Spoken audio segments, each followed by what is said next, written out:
Hello, my name is Chris Palmer, and in today's video, I want to discuss on-page SEO and how to build pages that will rank. Aside from speed and your on-page optimizations, the next piece that you need to look at is itemizing your on-page structure. Now, I get this question commonly, are silos the best? Are floating silos the best? What about these clusters? So I want to walk you through each of these particular site structures, and that's all they are. They are simply site structures that help users find your content faster, and they help these search engines. So I want to discuss three things. One of them is going to be clusters, what they are, how they're laid out. Two, I'm going to discuss silos, what they are, how they work, and how they're laid out.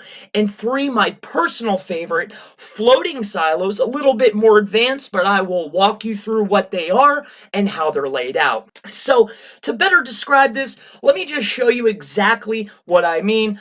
All right, so to better illustrate, I'm going to go ahead and just put it right here on this diagram, and we're going to start with clustering. Now, what exactly is clustering? So you would have your main website, and we'll go ahead and call this the home page, okay? So from your home page, you would have your About Us, okay, so About Us. And then we're also going to have our portfolio, whatever the case may be. These are your filler pages. You'd probably have your Contact Us over here. Now, along with that, you're always going to have what is called your pillar content and or your main ranking content, which is what I like to call it. So this is your main ranking content. So with that being said, how clustering works is a little bit different than how you would believe a silo to work. So this is our main ranking content, and how clustering works is simply like this. So you would have this is main ranking content, all right? This is going to be main ranking content, and this is going to be main ranking content. Okay, so how clustering works is very simple. And then we're going to have an idea page, or this could just be supporting content. All right, so this is an idea page, an idea page, and an idea page. So if your main service is, say, SEO, this here would be keyword research. This would be backlinks.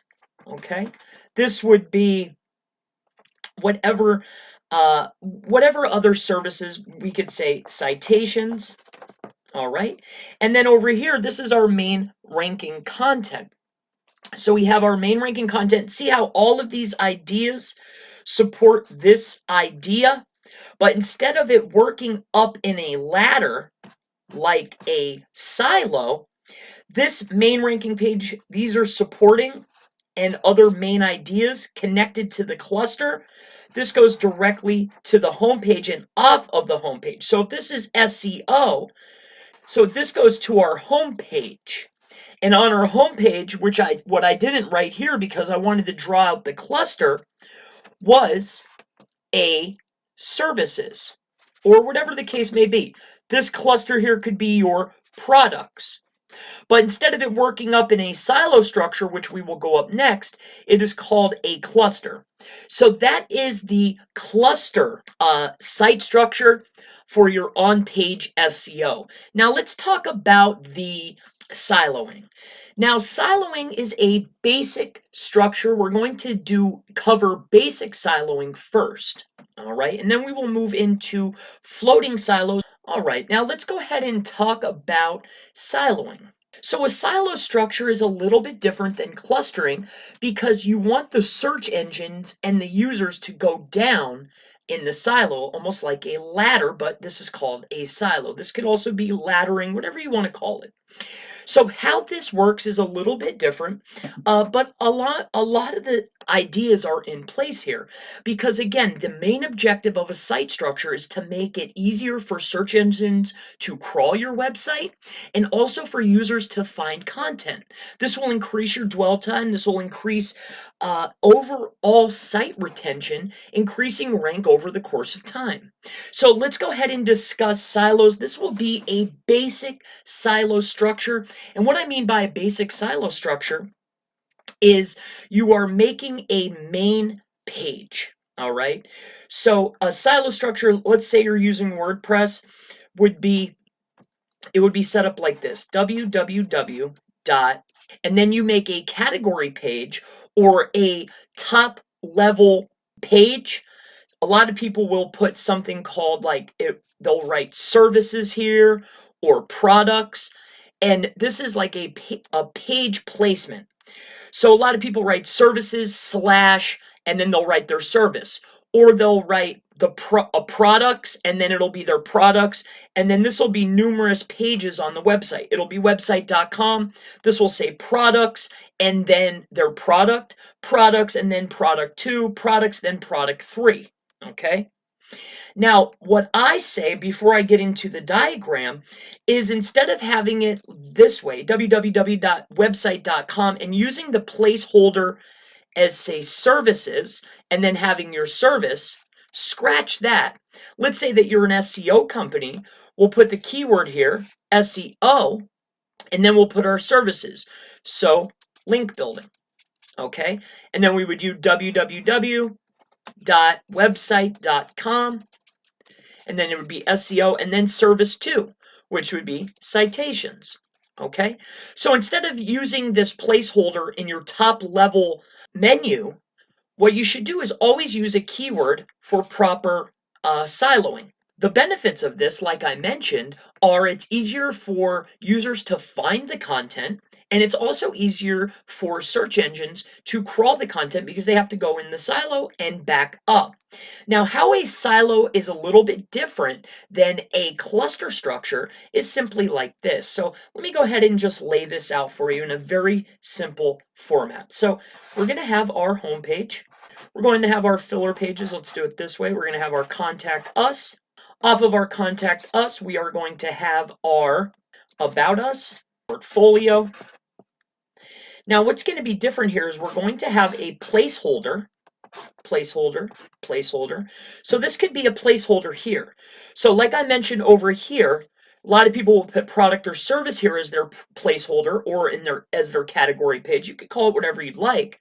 So we're going to say the placeholder is going to be SEO, and that makes this. So every single piece in the URL string will have this placeholder now. So that's SEO, that's this part.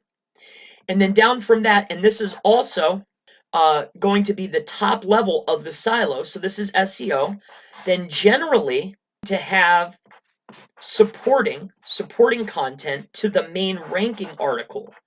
Supporting content to the main ranking article. This content is linking here.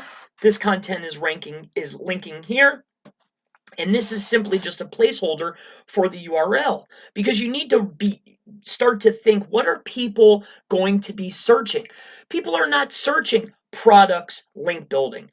They're generally searching SEO link building. So you need to think about this and take this into consideration when you're laying out your site structure and of course your pages. So you're going to have, and this is our placeholder SEO, but you may have other placeholders. So consider this. So we might have other services that we do. This could be social media. All right. So this is going to be a www, and this could be just social, all ranking up to the category level or the main ranking content. Now, the benefit also is when you're building out and trying to rank this page, it's hard to build links to a main ranking page that is maybe a product or just a service. So you build informational content in your silo to build backlinks to. All right. Now, this is the floating, and I'm going to do this in blue so we don't get confused with what I have on the back. So this is the floating silo. Okay, so these are floating silos, and what makes them floating is simply this. Like the other side, as we would have the www And within the slug, you would write, this is within the top level. This is the basic.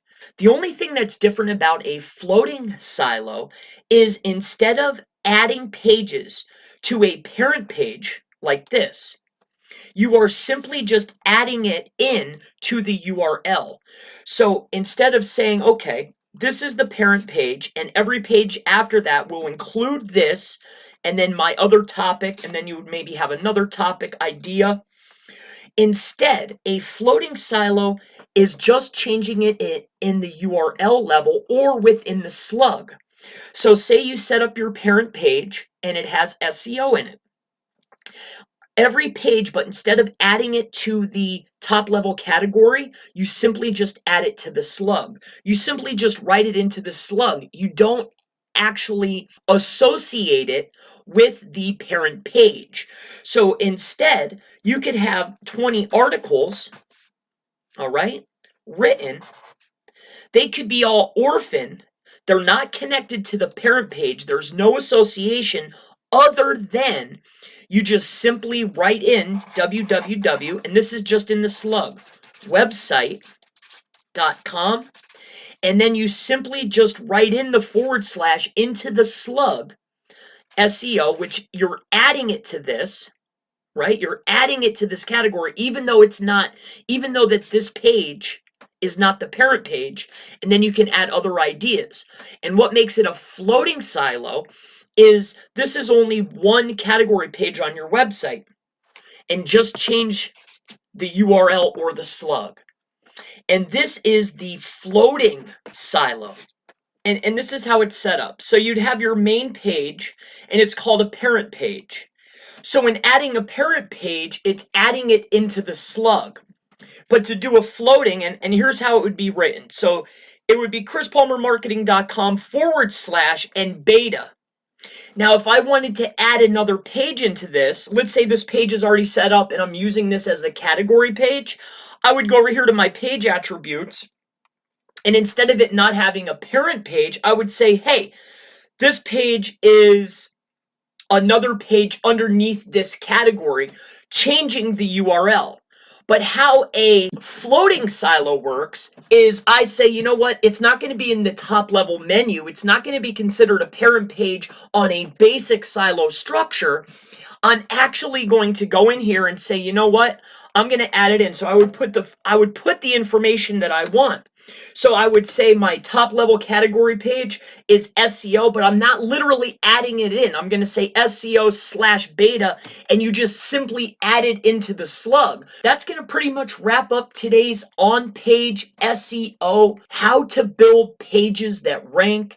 If you have any questions about on-page SEO, ask in the comments below, and I look forward to seeing you in the next on-page SEO, how to build pages that rank video. Have a wonderful day.